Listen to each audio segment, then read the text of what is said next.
नमस्कार, मैं हूं यश त्रिपाठी और आप देख रहे हैं आपका पसंदीदा प्रोग्राम बिग डिबेट। सियासत का माहौल गरमाया हुआ है। दोनों ही पार्टियां जो मध्य प्रदेश की सूबे में प्रमुख पार्टियां हैं, कांग्रेस और बीजेपी, अपने अपने तमाम दावे कर रही हैं और तमाम दावों की प्रतिपूर्ति के लिए, उनको बेहतर बनाने के लिए तमाम कवायद भी कर रही हैं। कांग्रेस सत्ता में आना चाहती है। 15 महीने की सरकार जिस तरह चली, इसको तमाम तर्कों के साथ सही किया जा रहा है। और उसके बाद बीजेपी तो चौथी बार फिर सत्ता में वापस आना चाहती है। सत्ता के सिल्वर जुबली बनाना चाहती है बीजेपी, और इसलिए नारा दिया गया है अब की बार 200 पार। पिछली बार भी नारा था, लेकिन इस बार नारे को संजीदा किया जा रहा है। और इसलिए तमाम ऐसे संगठन, तमाम ऐसे कार्यकर्ता, तमाम ऐसे लोग पूरे जी जान से जुटे हुए हैं। बीजेपी में एक नया फार्मूला आया है कि इस बार सिर्फ किसी संगठन के दम पर या पार्टी के दम पर सरकार नहीं बन पाएगी। इसलिए इस बार संगठन ने, साथ में सरकार ने और साथ में संघ ने, संघ, सरकार और संगठन तीनों मिलकर चाहते हैं कि बीजेपी सत्ता में वापस आए और पूरी कवायद कर रहे हैं। और ताकि बीजेपी सत्ता में आए तो सत्ता के सिल्वर जुबली बनाने में तैयार बीजेपी एक बार मध्य प्रदेश में एक रिकॉर्ड कायम कर सके। इसलिए इस मुद्दे पर बीजेपी पूरी तरह संजीदा है और आज हम इसी मुद्दे पर चर्चा करने जा रहे हैं। हमारा प्रोग्राम इस मुद्दे पर है और इस मुद्दे पर चर्चा करने के लिए 3 खास मेहमान हमारे साथ होंगे। उन तीनों मेहमानों का आपसे परिचय कराऊं, उनसे बातचीत करूं, एनालिसिस हम लोग करें। उसके पहले देखिए हमारे साथी की ये रिपोर्ट।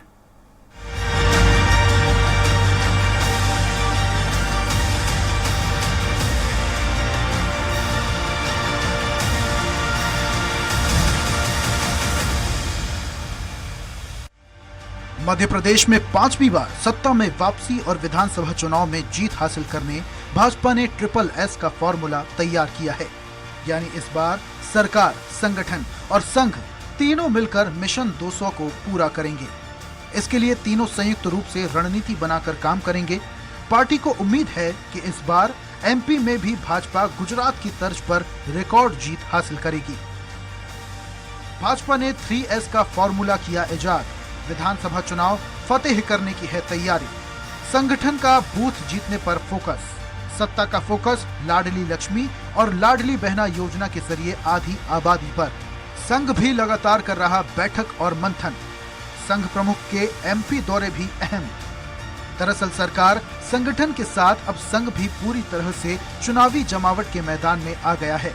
चुनाव से पहले भाजपा के असंतुष्ट नेताओं को साधने के लिए सरकार की ओर से इन दिनों निगम मंडलों से लेकर बोर्ड में अध्यक्षों और उपाध्यक्षों की नियुक्ति की जा रही है। इसके साथ ही जिला प्राधिकरणों में भी भाजपा नेताओं को एडजस्ट किया जा रहा है, जिसमें चुनाव में नेताओं की दावेदारी को कम किया जा सके। चुनाव में भीतरघात और कार्यकर्ताओं की नाराजगी से होने वाले डैमेज कंट्रोल को रोकने के लिए उन्हें पदों पर नवाजा जा रहा है। वहीं बीजेपी के इस ट्रिपल एस फॉर्मूले पर कांग्रेस तंज कस रही है। कांग्रेस मीडिया विभाग के अध्यक्ष के मिश्रा का कहना है कि चाहे सत्ता और संगठन के सर्वे की रिपोर्ट हो या संघ की, सभी में भारतीय जनता पार्टी की सरकार को जीता हुआ बताया है। ये तीनों कितनी भी कवायद कर लें, 2023 में सत्ता वापस हाथों में आने वाली नहीं है। शायद संघ प्रमुख ने कहा था, आपको ध्यान होगा, कि भारतीय जनता पार्टी का संघ में और संघ का भारतीय जनता पार्टी में कोई दखल नहीं है। तो ट्रिपल एस में संघ कहाँ घुस गया? अभी तक तो एम चलता था सिर्फ मनी, अब एस क्यों चल रहा है? चाहे 5S का फार्मूला भी ये ले आए, जनता इन्हें घर बैठाएगी। ट्रिपल एस फॉर्मूले पर बिना संघ का नाम लिए बीजेपी का कहना है कि बीजेपी में सभी के समन्वय से काम होता है और ऐसे में बीजेपी को सभी मार्गदर्शकों के अनुभव का लाभ मिलना तय है। लगातार योजना चलाना और योजनाओं पर 100% लक्ष्य पूरा करना, कांग्रेस कुछ भी कहे या करे, उसका कुछ भी होने वाला नहीं है। तपोनिष्ठ संगठन, जिसमें ऐसे लोग जो संत भाव से राष्ट्र निर्माण, समाज निर्माण के भाव में वो समाज के अंग हैं और आवश्यकता पड़ती है तो उनसे मार्गदर्शन लेने जाते हैं। और इसी सिद्धांत के आधार पर भारतीय जनता पार्टी जनसेवा के अपने कार्य कर रही। लगातार 2003 से कुछ 15 माह काल फिर हम छोड़ दें तो भारतीय जनता पार्टी की सरकार जनता की सेवा में है और हम आश्वस्त हैं कि आगे भी जनता की कृपा और आश्वस्त बीजेपी को मिलेगा। कहा जाता है कि बीजेपी हर समय चुनावी मोड में रहती है, जिसे लेकर हर सप्ताह संगठन जनमानस के बीच अपनी मौजूदगी दर्ज कराता रहता है। वहीं बीते महीनों में संघ प्रमुख मोहन भागवत भी प्रदेश में अपने इंदौर, भोपाल और बुरहानपुर दौरे से प्रदेश में सक्रिय रहे हैं। ऐसे में बड़ा सवाल यही है कि बीजेपी का ट्रिपल एस का ये फॉर्मूला आगामी चुनाव में कारगर साबित होता है या महज शिगुफा है। स्वराज एक्सप्रेस के लिए भोपाल से कुमार संदीप की report. BJP party with the difference के तमाम दावों के साथ सत्ता में आती है और सत्ता में काम करती है। 2003 में जब बीजेपी आई थी तो कांग्रेस की हालत बहुत खराब थी। दिग्विजय सिंह से पूरी प्रदेश की जनता नाराज थी और उसने बीजेपी को विशाल बहुमत से जिताया। 2008-2013 में चुनाव हुए तो बीजेपी के सामने चुनौतियां नहीं थी, कांग्रेस अपने आप में सिमटी हुई थी। 2018 में मुकाबला बराबरी का लग रहा था और वही हुआ कि सरकार कांग्रेस की बन गई। लेकिन इस बार जब चौथी बार बीजेपी सत्ता में वापस आने के लिए छटपटा रही है और ऐसी स्थिति में मुकाबला थोड़ा कड़ा दिखाई पड़ रहा है। बीजेपी भी समझ रही कि पार्टी विद द डिफरेंस के नारे के साथ चल पाना बहुत मुश्किल काम है, इसलिए बीजेपी ने पूरी रणनीति तैयार की है। सरकार, संगठन और संघ तीनों मिलकर के तैयार कर रहे हैं जो फार्मूला, उसी फार्मूले पर चर्चा करने आज हम हाजिर हुए हैं। इस पर चर्चा करने के लिए तीन खास मेहमान मेरे साथ हैं। भारतीय जनता पार्टी के प्रवक्ता लोया जी हैं, ब्रजगोपाल लोया जी। नमस्कार। लोया जी पार्टी के उन प्रवक्ताओं में शामिल हैं जो बड़ी शालीनता के साथ, बड़े धैर्य के साथ और मुद्दे के साथ अपनी बात रखते हैं। आनंद तारण जी कांग्रेस के प्रवक्ता हैं और उससे हटकर के कांग्रेस के वो कार्यकर्ता जो कार्यकर्ता लंबे समय से सिर्फ और सिर्फ काम कर रहा है। पार्टी में अध्यक्ष कौन रहता है, पार्टी मुखिया कौन रहता है, पार्टी सरकार में रहती है या नहीं रहती, इन सब चीज़ों से परे आनंद तारण जी ऐसे कर्तव्यनिष्ठ कार्यकर्ता हमारे साथ हैं आज। और योगीराज योगेश, वो युवा पत्रकार जो बड़ी पैनी नज़र रखते हैं कांग्रेस और बीजेपी दोनों पर, और जब उनकी कलम चलती है, उनकी बात करती है तो उसका कुछ ना कुछ मायने होता है। तीनों मेहमानों का बहुत बहुत स्वागत है। और सबसे पहले मैं चर्चा की शुरुआत ब्रजगोपाल जी आप ही से कर रहा हूँ। ये माना जाए कि हर बार यही होता था, रणनीति ऐसे बनती थी, लेकिन अब की बार 200 पार का नारा जो आपका है अंदरूनी, उसने कुछ ज़्यादा ही आपको प्रतिष्ठित कर दिया, इसलिए मजबूरी में संघ को भी लेना पड़ रहा है, सरकार को भी लेना पड़ रहा है और संगठन तो लगा ही हुआ है। ब्रजगोपाल जी देखिए, मैं एक बात पहले आपको बहुत स्पष्ट कर दूं जी कि आपने एक शब्द इसमें जोड़ा है कि मजबूरी में नहीं, विचार परिवार है संघ हमारा, राष्ट्रीय स्वयंसेवक संघ की विचारधारा से हम ओतप्रोत हैं। और आपने जिन 3 एस की बात की है जी, तो पहला एस है संघ का, जिसकी विचारधारा का अनुपालन भारतीय जनता पार्टी और उसका प्रत्येक कार्यकर्ता करता है जी। दूसरी बात है संगठन, तो संगठन भारतीय जनता पार्टी का है और हम हमेशा कहते हैं कार्यकर्ता ही हमारी पूंजी है जी। तो जो भारतीय जनता पार्टी का संघ से विचार आता है, संगठन से हमारा कार्यकर्ता जुड़कर उस विचार को आगे बढ़ाने का काम करता है। और सरकार जो संघ की विचारधारा और जो संगठन का निर्णय होता है उसके अनुसार जन कल्याण के काम करती है, विकास के काम करती है। ये ट्रिपल एस हमारा है। दूसरी बात जो आप अभी कह रहे हैं कि हमारे लिए सत्ता, जो आप कह रहे हैं कि इस बार 200 पार हमें जाना है तो हमें कठिनाई है, उसके लिए हमने संगठन ने लक्ष्य निर्धारित किया है कि हमें प्रत्येक बूथ जीतने की कोशिश करनी है। हमें यह प्रयत्न करना है कि मध्य प्रदेश के प्रत्येक बूथ तक हम 51% से ज्यादा वोट हासिल करें, क्योंकि बूथ जीतेंगे तभी विधानसभा जीतेंगे और जब विधानसभा जीतेंगे तभी प्रदेश जीतेंगे। तो ये जो हमारा क्रम है और इसमें हम अपनी उपलब्धियों का लेकर जा रहे हैं। हम ये बताने जा रहे हैं कि हमने जनता के लिए कितना किया है और क्या शेष रह गया है। आत्मनिर्भर और स्वर्णिम मध्य प्रदेश की दिशा में हमारे कितने प्रयत्न सार्थक हुए हैं, कितनी कमी रह गई है और कब हम पूर्णता को प्राप्त करेंगे, किस तरह से हमने जन कल्याण के काम करे हैं। चाहे बिल्कुल मैंने ब्रजगोपाल जी मैंने मजबूरी इसलिए कहा था कि 2008 भी देखा था आपने, 2013 भी देखा था, 2003 में तो कहानी अलग थी, पर 2008 और 13 में देखा था आपके सामने चुनौतियां नहीं थी। 2018 में थोड़ी सी चुनौती मिली तो आप हाशिए पर हो गए और इसलिए वो चुनौती इस बार में मैंने मजबूरी इसलिए कहा था कि पिछली बार आपका अनुभव है और इस बार आपका अनुभव जी। और इसमें तारण जी पूरी तैयारी, आनंद तारण जी फुल तैयारी में इस बार। तारण जी ये माना चला जाए कि इनके ट्रिपल एस फार्मूले पे आपका जो फार्मूला है सिर्फ जीतना है इस बार। तो देखिए संत पुरुष परिवार ने इनकी सब बकिए होते हैं जी। ट्रिपल एस की बात करने वाले लोगों का चेहरा काले दिख रहे हैं जी। अगर संत पुरुष परिवार अगर कांग्रेस में आता है तो हमने मनाया नहीं है उनको, वो खुद अपनी मर्जी से आए। उन्होंने निवेदन किया कमलनाथ जी से कि मैं कांग्रेस में आना चाहता हूँ, क्योंकि एकमात्र आप ही ऐसे नेता दिखे मध्य प्रदेश में, आप हुए या दिग्विजय सिंह जी हुए या जो कांग्रेस के हमारे वरिष्ठ नेता सुरेश पचौरी जी या जो भी। और उन्होंने बोला ये आप सब जो दिखेंगे, आप जो बोलते हो वो करते हो। आपने अगर 2018 में सरकार आने के बाद अगर हमारे पिताजी की मृत्यु हुई और आपने हमारे परिवार से कांटेक्ट किया, जब उन्होंने आपको बताया कि हमारे पास कोई जगह ऐसी नहीं है, उन्होंने हमारे लिए जगह दी और जगह देके हमारे लिए स्टेज बनाए। लेकिन जिस तरह से संत परिवार के साथ भारतीय जनता पार्टी का जो छद्म रूप हमने देखा, जो छद्म बात करने वाले ये लोग हैं, ट्रिपल एस की बात करते, केवल और केवल भावमंडल तैयार करते, लेकिन किस तरह से वो परिवार कांग्रेस से जुड़ा, उन्होंने पूरी एक एक बात बताई, उस दिन भी बताई जिस दिन शामिल हुए थे, आज ही पत्रकार वार्ता में जो हमने पत्रकार वार्ता दी उसमें भी बताया। तो निश्चित रूप से जो भारतीय जनता पार्टी की बात है, तारण साहब एक बड़ा विकेट आपने क्या ले लिया, तो उन्होंने 28 विकेट चटका दिए थे आपके। सुनिए सुन रहे हैं आप, बिल्कुल आप सही बोल रहे हैं, बिल्कुल हम उस बात पे गौरवान्वित नहीं है, गर्व की अनुमति भी नहीं कर रहे हैं। हम तो उस बात की बात कर रहे हैं कि जनता ने जनादेश दिया था कांग्रेस को 2018 में, लेकिन किस तरह से पिछले रास्ते से, भाई आप चाल चरित्र चेहरे की बात करते थे, आप कथनियों करने की बात करते थे, आप उन कार्यकर्ताओं के ऊपर अपनी दम भरते थे जिन कार्यकर्ताओं ने चना चुरांजी खाकर आपकी पार्टी को इतना मजबूत किया था। लेकिन आज पिछले 3 वर्षों से जब वही जो बात आप कह रहे हो तरण भाई की दीपक जोशी, सीधा सीधा नाम लेके बात कर रहा हूं, तो आप जैसा आप कह रहे हो कि दीपक जोशी चल के आए थे, निवेदन किया था, वो भी तो कह रहे हैं सिंधिया जी चल के आए थे, निवेदन किया था। सुनिए तो आप सुन लें, आप सिंधिया जी की बात बताऊंगा, मैं वो भी बताऊंगा, पहले मेरी बात पूरी सुन लें। जी आप सुनिए, मैं योगेश की एक बात सुन, जिस तरह से भारतीय जनता पार्टी के आम कार्यकर्ता के साथ जो छल कपट किया भारतीय जनता पार्टी ने, उसका हमेयाजा भुगतना पड़ेगा। मध्य प्रदेश की जनता के साथ जो इन्होंने छल किया है, क्योंकि जनता ने जनादेश कांग्रेस को दिया था और आपने कांग्रेस उसकी पीठ पे छुरा भोंका, तो निश्चित रूप से थोड़ा सा मैं योगेश भाई से समझने की कोशिश करता हूँ। योगेश जी, दोनों की बातें आपने सुनी। आनंद तारण जी का कहना है कि जो कार्यकर्ता इनका था उस कार्यकर्ता के साथ नाइंसाफी कर रहे हैं सत्ता के मद में, क्योंकि सत्ता इस बार बड़ी मुश्किल में आई है 2018 वाली 20 वाली।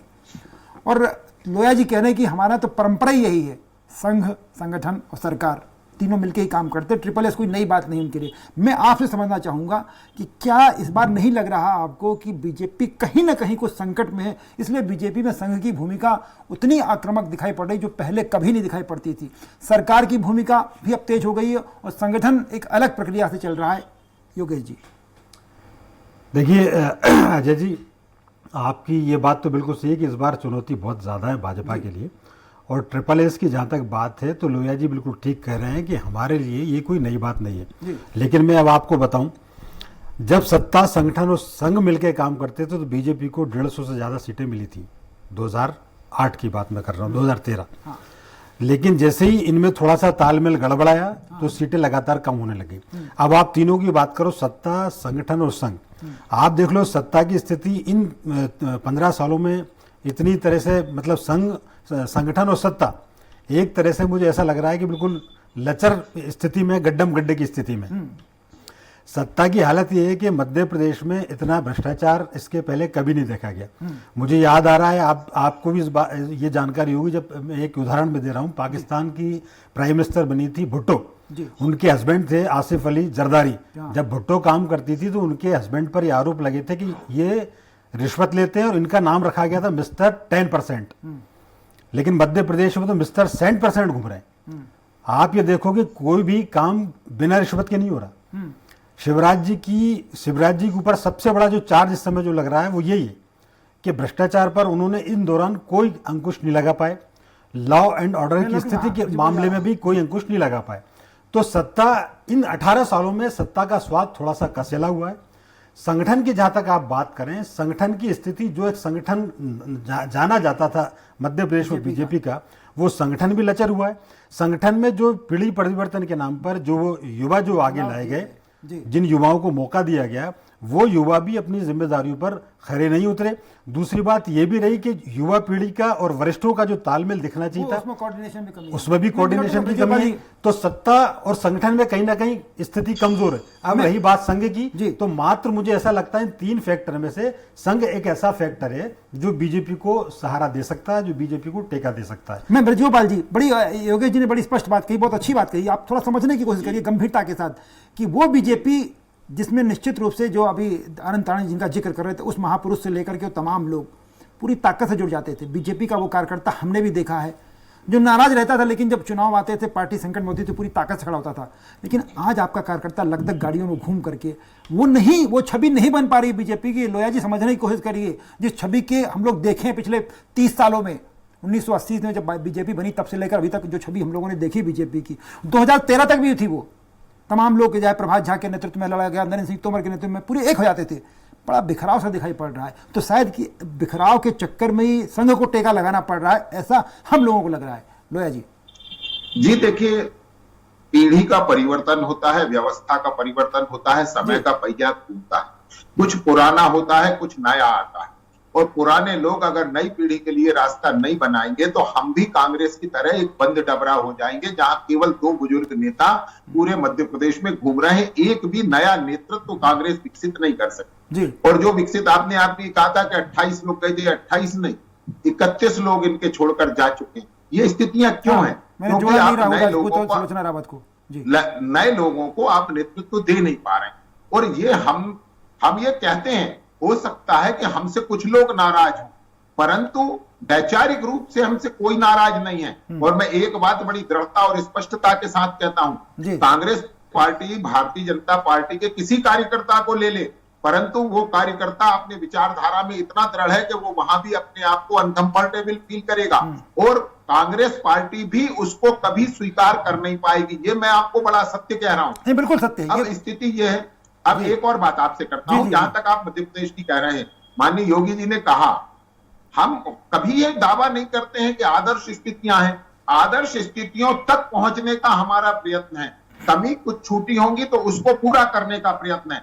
परंतु एक बात तय है कि हमारे पास नीति है, हमारे पास नेता है और हमारे पास नियत है इस मध्य प्रदेश की तस्वीर और तकदीर बदलने का। और वो हमने 2003 से आज तक करके भी दिखाया है कि जिस मध्य प्रदेश सवाल तो वही योगी जी वही सवाल तो योगराज योगी ने वही सवाल किया, जनता वही सवाल उठा रही कि आपको दो बातें बड़ी स्पष्ट आपने जो बात की उसमें से मैं छांट रहा हूं। आपको नियति ने आप पे बहुत भरोसा किया, नियति ने, भाग्य ने, भविष्य ने, नियति ने, किस्मत ने आप पे बहुत भरोसा जताया, पर आपकी नियत पे भरोसा नहीं हो रहा। सर ये बात हो रही है ना? नहीं, देखिए मैं आपको बड़ा स्पष्ट करता हूं, यदि नियत पर भरोसा ना होता तो 2018 में भी हमें कांग्रेस से 48,000 वोट ज्यादा ना मिलते। यदि नियत में भरोसा ना होता तो 2020 के 28 उपचुनाव एक मिनट 30 सेकंड में पूरा कर। यदि लोगों को हमारी नियत पर विश्वास नहीं होता तो 2021 में हम नहीं जीतते। 2022 में स्थानीय निकाय और नगर परिषदें और ग्राम पंचायतें हम नहीं जीतते। ये जीते हमें ये बता रही हैं कि जनता को ये समझ आता है कि एक वो पार्टी है जो कहती है वह करती है और जो करती है वह कहती है, और वो पार्टी है पर आप वोट लेने के लिए स्वर्ग का सपना दिखाती है। बिल्कुल सही कह रहे हैं आप, लेकिन मुद्दा सर वही है कि आप थोड़ा समझने की आप लोग गंभीरता के साथ नहीं समझ रहे हैं। नियत पर ही तो खोट लग रहा है आपके। तब तो आपके पिछले आप जिस चुनाव की बात कर रहे हैं 48,000 वोट ज्यादा मिले थे, 13 मंत्री चुनाव हार गए थे भाई साहब आपके, 13, और 13 में से अगर 10 भी जीत जाते सरकार आपकी बनती। आनंद आनंद जी मैं आपके पास आ रहा हूं, उनका कहना है कि सरकार तो उन्हीं की बनेगी। कांग्रेस जहां जितने आरोप लगाए, ट्रिपल एस का जो फार्मूला है वो निश्चित रूप से चुनाव फतेह में बड़ी भूमिका निभाएगा।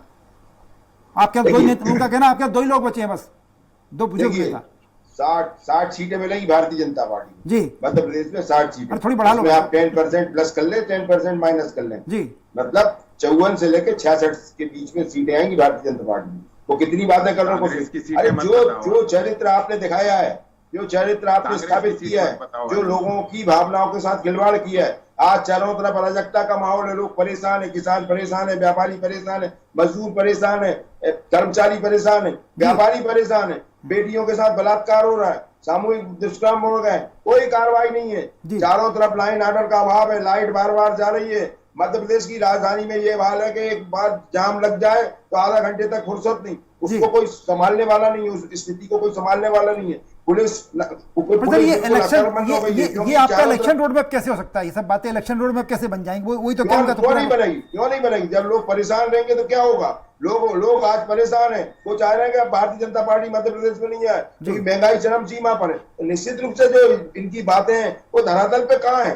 केवल 40 लाख करोड़ की 4,000 करोड़ के कर्जे से मध्य प्रदेश को लाभ दिया हो, 40,000 घोषणाएं कर दी, जमीन पे कुछ नहीं है, केवल अपने आप में मदहोश हैं कि हमने ये कर दिया, हमने, अरे अगर ये सब कर दिया होता तो इतने परेशान क्यों होते? योगेश की बात करते सर मैं थोड़ा योगेश जी उन्होंने जो बात कही कि आपके लोग बीजेपी छोड़ करके अगर आ रहे हैं, तमाम लोग, दीपक जोशी का उन्होंने इंडायरेक्ट जिक्र किया, ऐसे में बीजेपी कमजोर हो रही है। लोया जी का तर्क था कि आदमी कहीं भी चला जाए हमारा, उसकी वैचारिकता नहीं छोड़ती, और बड़ा निश्चित रूप से मैं उनसे सहमत हूं कि सबसे बड़ा उदाहरण शंकर सिंह वाघेला, बगावत की, कांग्रेस के बड़े नेता बने, सब कुछ हो गया, लेकिन आज भी गुरुदक्षिणा के दिन, गुरु पूर्णिमा के दिन जाते हैं, गुरुदक्षिणा देकर आते शंकर सिंह वाघेला, लेकिन वो बीजेपी को जिताने में कोई भूमिका नहीं निभाते, ये मैंने देखा है। और ऐसे तमाम कार्यकर्ता हो सकते हैं। मैं आपसे समझना चाहूंगा कि जो बातें आनंद ताना जी कह रहे थे, बीजेपी का तो ट्रैक बिल्कुल समझ में आ रहा है कि वो हमारी तुम्हारी तमाम बातों के बावजूद लोया जी सहमत है कि वो ये ट्रैक है, पर कांग्रेस जो बात कर रही है, क्या इन आरोपों के दम पर ही कांग्रेस बीजेपी को पटकनी दे पाएगी योगेश जी? देखिए, अभी 2018 के बाद जिस तेजी से स्थितियां बदली, उसमें भी अभी भी हम ये मान के चलते हैं कि बीजेपी संकट की स्थिति में, लेकिन ये संकट बीजेपी का अपना संकट है, बीजेपी के अपने नेताओं की वजह से संकट है, कांग्रेस का इसमें कोई योगदान नहीं है, ना कोई ग्राफ। अभी ऐसा कांग्रेस ने ना तो ऐसा कुछ किया कि 3.5 4 5 सालों में कि कांग्रेस के प्रति जनता की सिंपैथी हो। ये जो बीजेपी का अपन कह सकते हैं संकट काल, ये संक्रमण काल जो आया है, बीजेपी के अपनों की वजह से आया है, और ये स्वाभाविक रूप से आया है, और ये होना चाहिए, क्योंकि बीजेपी में जिस तरीके से वरिष्ठों की, युवाओं की, जिस तरीके से उनको तवज्जो मिलना चाहिए था, जो उनको मौका मिलना चाहिए था, वो नहीं मिल पाया, तो इस वजह से पार्टी में थोड़ी बहुत भी डैमेज की स्थिति है। यदि इसको, ये ट्रिपल एस का यदि फार्मूला लागू करते हो, तीनों मिलके यदि डैमेज कंट्रोल कर लेते तो अभी भी बीजेपी कांग्रेस की तुलना में बहुत बेटर स्थिति में। पर योगेश जी, मेरा सवाल एक और सप्लीमेंट्री सवाल है कि आप जो बात कह रहे हो ट्रिपल एस, सबसे मैं सहमत हूं, उनसे आप भी सहमत होंगे, लेकिन जो ट्रिपल एस की फार्मूले की पहली कड़ी हुआ करती थी, जिला संगठन महामंत्री, संभागीय संगठन महामंत्री, ये भी तो एस के पहले फार्मूले से आते थे, संघ से आते थे, और वही बहुत बड़ी भूमिका निभाते थे बीजेपी की सत्ता में लाने में, बीजेपी को बेहतर बनाने में। बीजेपी ने सब खत्म कर दिया, सब संभागीय संगठन मंत्री मेरे ख्याल से अब नहीं बचे हैं, पार्टी स्तर पर नहीं है, संभागीय संगठन मंत्री यथावत नहीं, पर तमाम तो हटा दिए थे बीच में आप लोगों ने। नहीं, हटाने का कोई काम ही नहीं। संगठन मंत्री एक ऐसा पद है भारतीय जनता पार्टी में जिसको हटाने का कोई विषय नहीं है। हाँ, संगठन मंत्रियों में परिवर्तन होता है, और परिवर्तनशीलता संघ और संसार दोनों का नियम है, जो परिवर्तन निरंतर है। योगेश जी, आपने भी देखा बहुत सारे, मैं वही, चलो उस मुद्दे पर जाते, चलिए मान लेते हैं इनकी बात।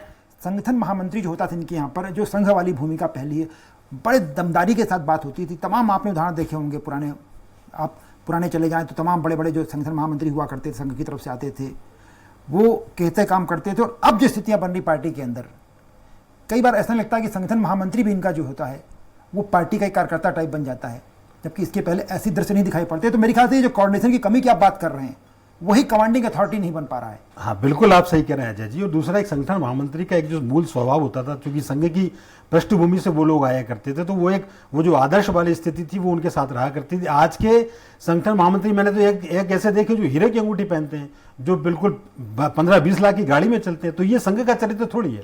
और जब ऐसे लोग संगठन महामंत्री बन के आते हैं, तो फिर उनकी बात का उतना वजन नहीं रह जाता है जो एक आदर्श संगठन महामंत्री की बात का वजन रहता था।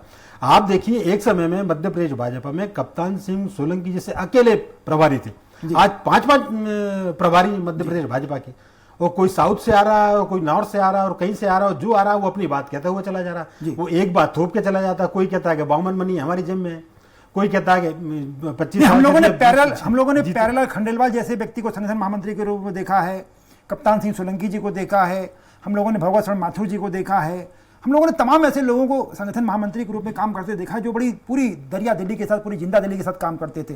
शायद वो कहीं कड़ी दड़क रही है, मुझे ऐसा लगता है। नहीं, बिल्कुल सही कह रहे हैं आप। और आप देखो, ये जो तीनों चारों नाम जो आपने गिना, ये सिंगल मैन आर्मी हुआ करते थे, ये अकेले ही काफी थे जी। मैं जो बार बार जो बात कर रहा हूँ, जब वो अकेले इतना काम कर जाते तो आज आपके 5 प्रभारी इतने काम नहीं कर पा रहे। अभी रघुनंदन शर्मा जी का एक जो स्टेटमेंट आया था कि बीजेपी 5 चाली की तरह हो गई, मतलब 5 यही थे उसमें, जो 5 प्रभारी जो वही लोया जी, आप माने न माने, लेकिन वो जो आप ट्रिपल एस में जो एक ऐसे आपका है, जो यस आपकी मजबूती प्रदान करता था, वो एस धीरे धीरे कमजोर हो रहा है, ऐसा लग रहा है हम लोगों को। देखिए, एक समय था जब पार्टी की संकुचित पार्टी थी। आज मध्य प्रदेश में नहीं, देश भर में भारतीय जनता पार्टी बहुत विशाल रूप में, मिस्ड और कॉल इस कार्यकर्ता विशाल बन गए बहुत है सारे। तो एक से ज्यादा संगठन मंत्रियों की आवश्यकता थी। और मैं इस बात से सहमति नहीं रखता कि बिल्कुल निश्चित सत्य है कि कप्तान सिंह सोलंकी जी हो, माखन सिंह जी हो, भगवत शरण माथुर जी हो, महापुरुष लोग थे, परंतु ये भी सच नहीं है कि हितानंद शर्मा जी कहीं से भी कमतर हैं। तो ये जो तुलना करना है, ये समय समय परिस्थितियां आपकी वक्त का बदलाव है। और परिस्थिति- मैं बस सर थोड़ा समय कम है। वक्त का बदलाव उन्होंने माना, आनंद तारण जी वक्त का बदलाव है, पिछली बार नारा आपने दिया वक्त का बदलाव, इस बार वो मान रहे कि वक्त का बदलाव, सब कुछ बदला है। इस वक्त के बदलाव की भूमिका क्या कांग्रेस कैश कर पाएगी आनंद तारण? बिल्कुल कैश करेगी। और हमारे एक एक कार्यकर्ता आज उद्वेलित है भारतीय जनता पार्टी ने जिस तरह से चलिए सर, आपको शुभकामनाएं दोनों पार्टियों दोनों का। इन सब चीजों को आगे बढ़ाएंगे हम। चलिए बहुत बहुत शुभकामनाएं। और मैं चूंकि ये समय थोड़ा खत्म हो रहा है आनंद भाई, तो फिर कभी बैठेंगे इस मुद्दे में चर्चा करेंगे। दोनों पार्टियां मान के चल रही हैं, बीजेपी मान के चल रही कि ट्रिपल एस का जो फार्मूला है संघ का, सरकार का, संगठन का, वो बीजेपी को सत्ता में लाएगी, जबकि आनंद तारण जी मानने को तैयार नहीं, कह रहा चुनौती बहुत महत्वपूर्ण है। हमारे साथ ही योगेश विश्लेषण के तौर पर जुड़े थे, वो भी कह रहे थे कि चुनौतियां तो बीजेपी के लिए महत्वपूर्ण है। अब आप समझिएगा, खुद जनता समझेगी, हमारे दर्शक समझेंगे कि आखिर क्या बेहतर हो सकता है। इस प्रोग्राम को फिलहाल यहीं तक, मुझे आज्ञा दीजिए, लेकिन आप जाइएगा मत कहीं, क्योंकि खबरों का सिलसिला चलता रहेगा। इसलिए देखते रहिए स्वराज एक्सप्रेस।